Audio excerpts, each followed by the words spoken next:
بسم اللہ الرحمن الرحیم۔ السلام علیکم میرے محترم ناظرین، آپ دیکھ رہے ہیں وائس سے عالم چینل۔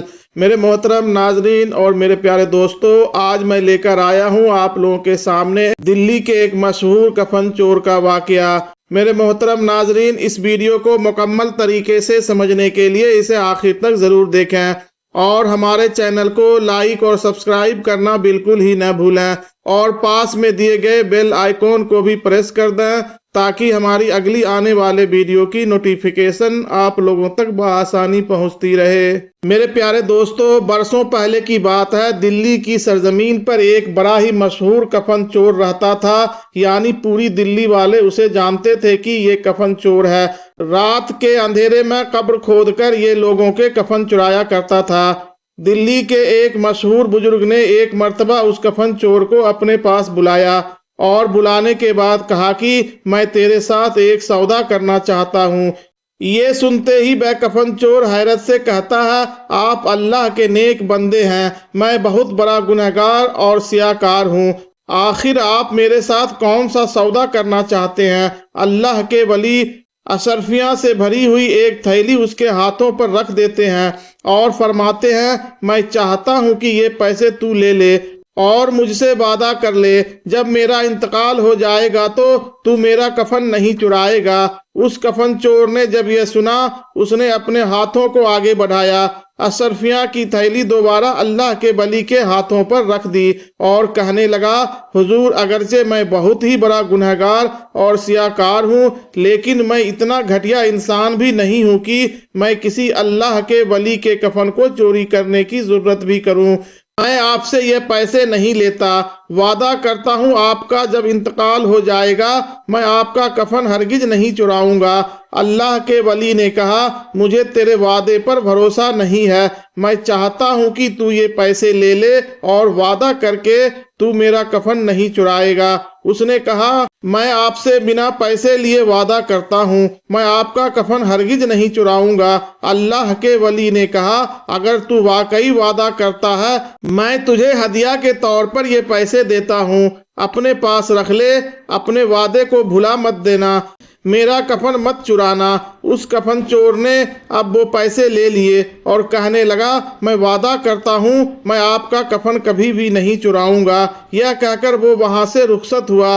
فرمایا گیا، ایک دو دن کے بعد اچانک دوپہر کے وقت جب وہ چور اپنے گھر سے نکلا، اس طاق میں کہ چلے قبرستان میں جا کر دیکھیں کیا کوئی نیا جنازہ آیا ہے، کیا کوئی نئی قبر بنی ہے تاکہ رات کے اندھیرے میں اس کے کفن کو چرایا جا سکے۔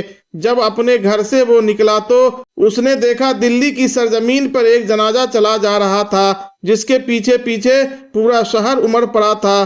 وہ جب دیکھا تو حیران رہ گیا، اسے یوں محسوس ہوا جیسے بادشاہ وقت کا انتقال ہو گیا ہو۔ لوگ بادشاہ کے جنازے میں جتنا شریک ہوتے ہیں اتنا ہی اس جنازے میں لوگوں نے شرکت کی تھی۔ وہ بھی اس جنازے کے پیچھے پیچھے ہو لیا اور لوگوں سے جا کر پوچھا، بھلا بتاؤ تو صحیح کس کا انتقال ہو گیا؟ لوگوں نے اللہ کے اسی ولی کا نام لیا اور بتایا، فلاں بزرگ کا انتقال ہو گیا ہے۔ جب کفن چور کو یہ پتا چلا کہ اللہ کے فلاں ولی کا انتقال ہو گیا ہے تو اسے بڑا تعجب ہوا، کیا ابھی 2 روز پہلے تو انہوں نے مجھے اپنے پاس بلایا تھا اور مجھ سے وعدہ لیا تھا کہ میرے انتقال کے بعد تو میرا کفن نہیں چرائے گا، اور میں نے بھی ان سے وعدہ کر لیا تھا۔ گویا انہیں 2 روز پہلے ہی پتا چل گیا تھا کہ ان کا انتقال ہونے والا ہے۔ اللہ اکبر!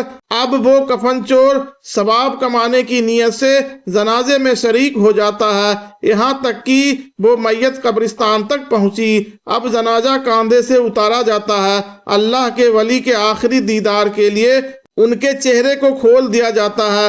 لوگ قطار لگا کر باری باری آگے بڑھتے جاتے ہیں، اللہ کے ولی کی زیارت کرتے جاتے تھے۔ آہستہ آہستہ آگے بڑھتے بڑھتے جب اس کفن چور کا نمبر آیا، وہ جب آگے بڑھا تو اس نے اللہ کے ولی کے چہرے کو بعد میں دیکھا۔ اس کی نظر ان کے کفن پر پہلے ہی پڑ گئی۔